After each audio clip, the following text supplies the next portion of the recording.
Assalamualaikum warahmatullahi wabarakatuh. Selamat datang semuanya. Kali ini kita akan membahas mengenai tentang proyeksi stereografis. Nah, proyeksi stereografis adalah suatu metode proyeksi dengan bidang proyeksi berupa permukaan setengah bola. Biasanya yang dipakai adalah permukaan setengah bola bagian bawah. Proyeksi stereografis dapat memecahkan masalah yang berkaitan dengan geometri berupa besaran arah dan sudut dalam analisa geometri struktur geologi. Karena proyeksi ini dapat menggambarkan geometri kedudukan atau orientasi bidang dan garis dalam bidang proyeksi yang digunakan. Nah, macam-macam jenis proyeksi stereografis itu ada 4. Yang pertama ada equal angle projection. Itu kita pakai WoofNet, dan kita juga punya equal area projection, itu kita pakai SmithNet. Kita juga punya polar projection, itu ini kita pakai PolarNet. Terus orthogonal projection, dan kita juga punya Carlsberg.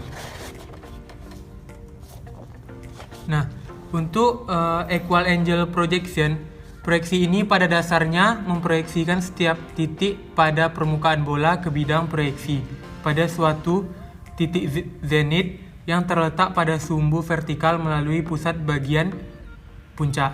Bidang-bidang dengan sudut yang sama akan digambarkan semakin rapat ke arah pusat.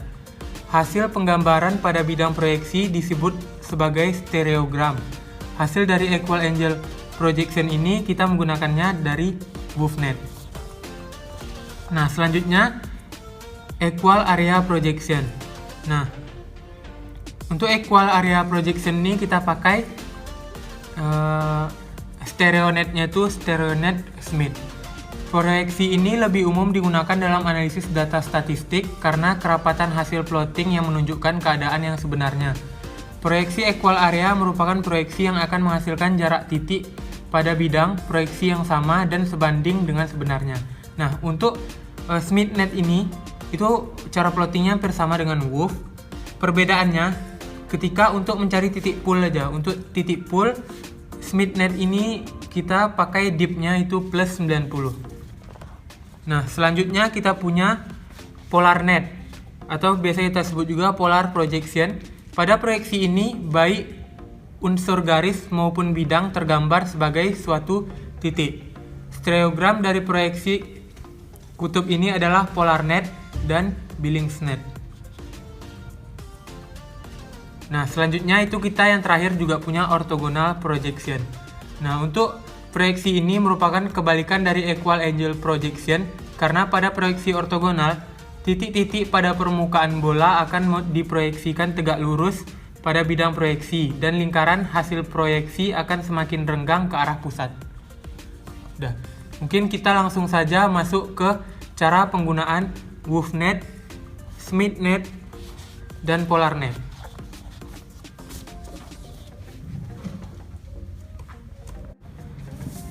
Nah, kita langsung masuk ke dalam proyeksi WoofNet. Nah, untuk WoofNet itu penggambarannya, jika kita ambil model seperti ini merupakan garis strike-nya. Ini merupakan garis strike dan ini merupakan garis dip-nya. Nah, ini merupakan garis dip pada bola. Nah, ini garis dip pada bola ini akan diproyeksikan ke titik zenit.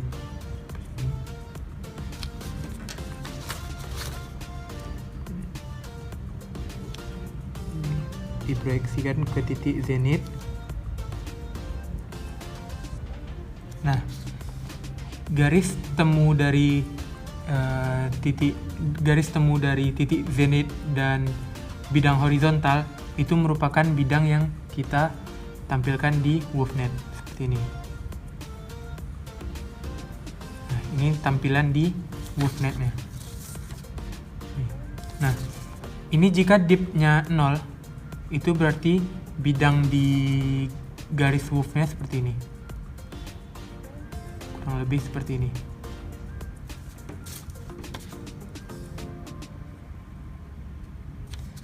Oke. Kita lanjut ke Smith.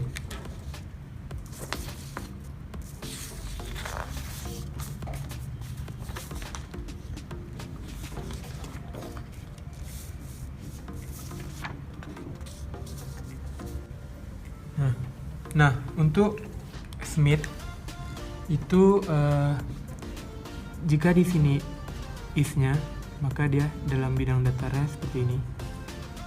Nah, ini short-nya dia di sini. Nah, jika kita punya bidangnya, untuk Smith ini itu tuh dia tidak dipantulkan ke titik zenith, jadi dia langsung ditampilkan dalam bidang datar. Nah, jika kita dapat bidangnya seperti ini,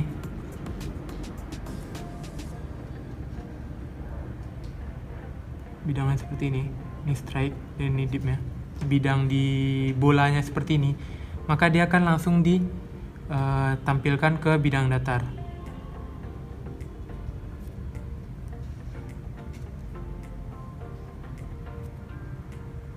Tampilkan ke bidang datar seperti ini. Nah, ini merupakan tampilan dia di SmithNet dalam bidang datar. Nah, untuk SmithNet ini biasanya kita pakaikan setelah menggunakan polar. Nah, kita lanjut ke polar.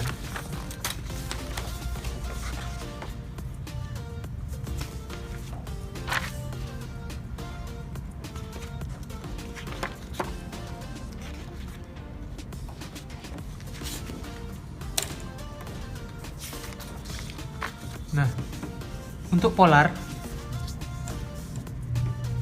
polar nih biasanya kita pakainya tuh untuk mencari dalam yang nilai yang banyak atau ya kedudukan yang banyak. Seperti kita bisa gunakan kekar berpasangan atau shear fracture atau gas fracture. Nah, jadi nanti itu tuh kita plotting di sini yang data-data banyaknya. Nah, contohnya itu seperti ini. Jika kita punya bidang di bolanya seperti ini strike-nya. Nih. Nih. Oke. Udah. Ini yang kita plotting tadi, kita akan buat garis lurus. Kemudian dari titik ini itu kita hubungkan ke titik zenith.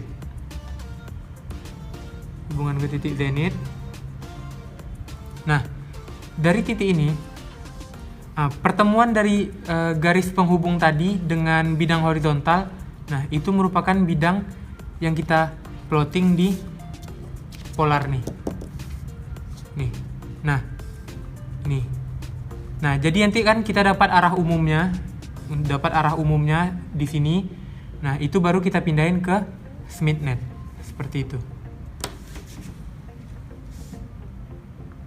Alat yang perlu kita pakai dalam proyeksi stereografis itu ada pensil warna, alat tulis, kemudian lembar Wolf, Smith, polarnya, dan kertas kalkir.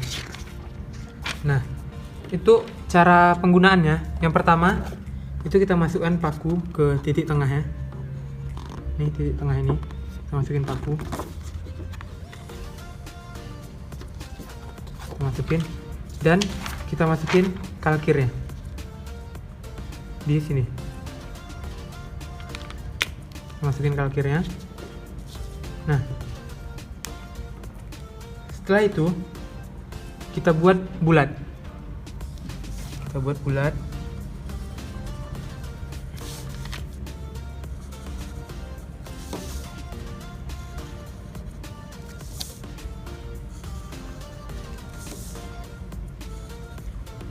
Mengikuti bulatan di luar ini.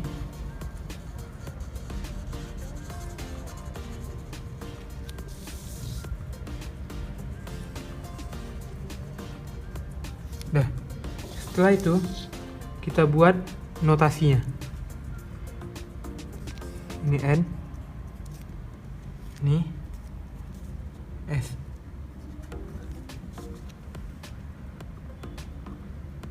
Kita buat notasinya. Nah, jika kita punya datanya tuh N,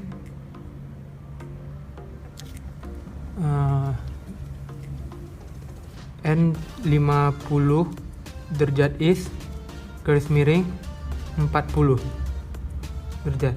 Nah, jika kita punya data yang seperti ini, yang pertama kita tengok 50 di sini, kita buat tanda. Kemudian garis titik 50 tadi kita utarakan. Nah, untuk dipnya itu kita hitung dari east ke west. Dari east ini 0 ke west, makin ke tengah berarti 90. Jadi east ke west ngitungnya. Kita punya dipnya 40. Jadi kita hitung per garis besar ini adalah 10. Kalau yang garis kecil-kecil di sini ada kecil-kecil. Nah, itu berarti nilainya 2. Kita punya dipnya tadi 40, kita hitung nih 10, 20, 30, 40. Titik di sini. Kemudian kita hubungkan dengan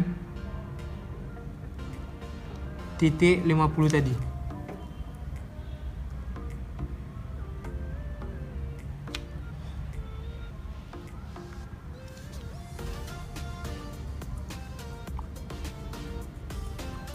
Seperti ini. Nih.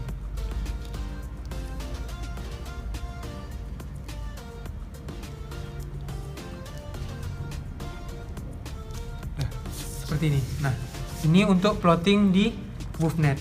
Selanjutnya kita masuk untuk plotting di SmithNet. Kita langsung masuk untuk SmithNet. Nah, pertama sama seperti di Wolf tadi, kita masukin pakunya.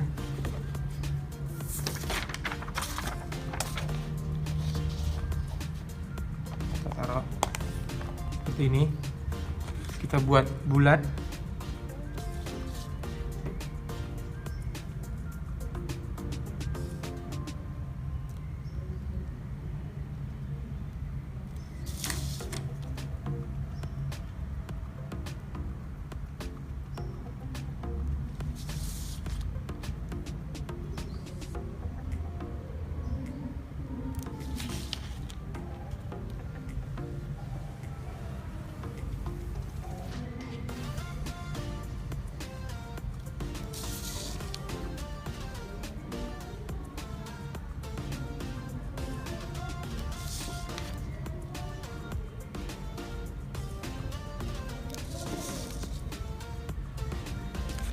Kita buat notasinya.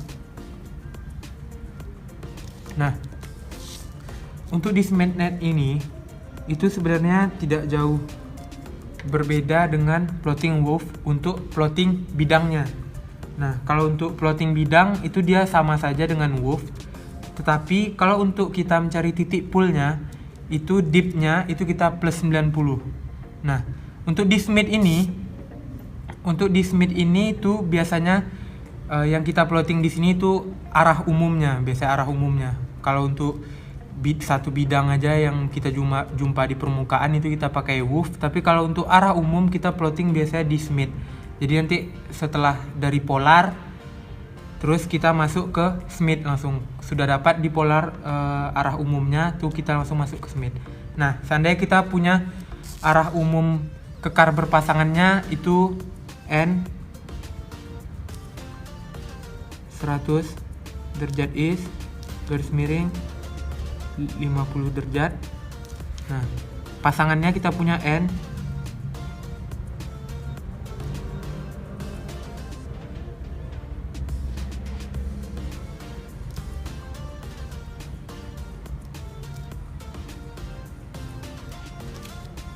Nah, jika kita dapat nih kekar berpasangannya, arah umum kekar berpasangannya tuh N 100 derajat is garis miring 50. Nah, pertama kita plotting untuk bidang pertamanya, arah umum pertamanya. Sama dengan Wolf tadi, kita cari 100 derajat di sini.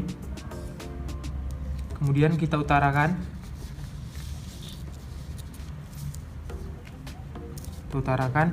Dipnya kita hitung dari east ke titik tengah. Dipnya kita punya 50, kita hitung setiap garis besar itu 10. 10, 20, 30, 40, 50 di sini. Baru kita satukan.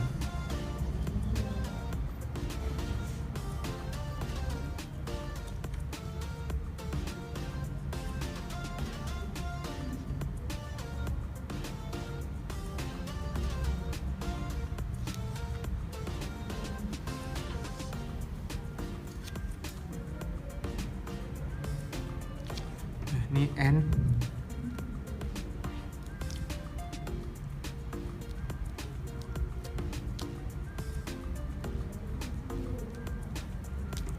Nah, untuk bidang keduanya sama, kita tinggal plotting N 207. 200 ini 4, 5, 7, 6, 7 di sini 7. Kita utarakan.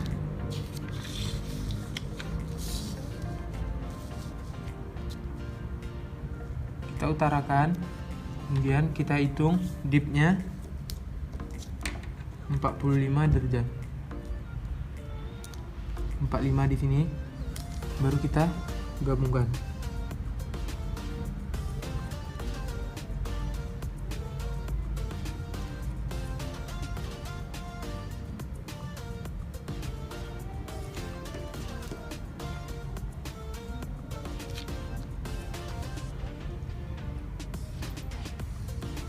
Udah, jadi seperti ini.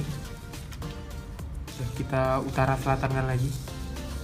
Nah, jadi untuk arah umumnya kira-kira seperti ini. Ini N 207.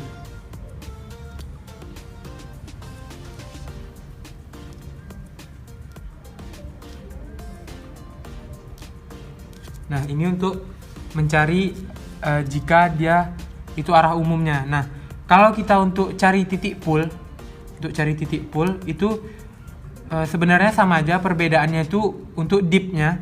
Misalnya kita untuk cari titik pull ini, bidang ini. Nah, untuk titik pullnya, dipnya kita tambah 50. Jadi ini kan 50, kita tambah 50 tambah 90. Jadi sama dengan 140. Nah, yang kita plotting dipnya itu 140 untuk mencari titik pullnya. Jadi kalau untuk bidang aja atau untuk plotting arah umum itu biasanya kita pakai di Smith. Tapi kalau untuk bidang yang udah jelas kita ukur di permukaan itu kita pakai Wolf. Nah, ya kalau Wolf sama Smith perbedaan itu aja. Kita lanjut ke PolarNet.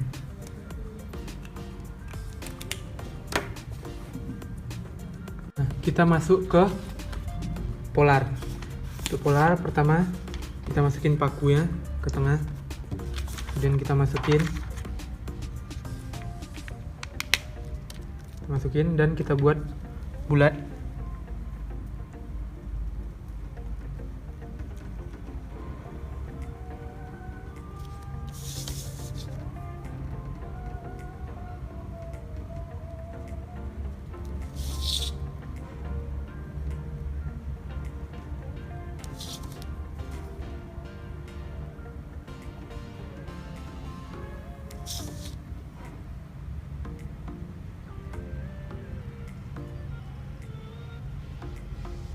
Nah, sama seperti tadi kita buat notasinya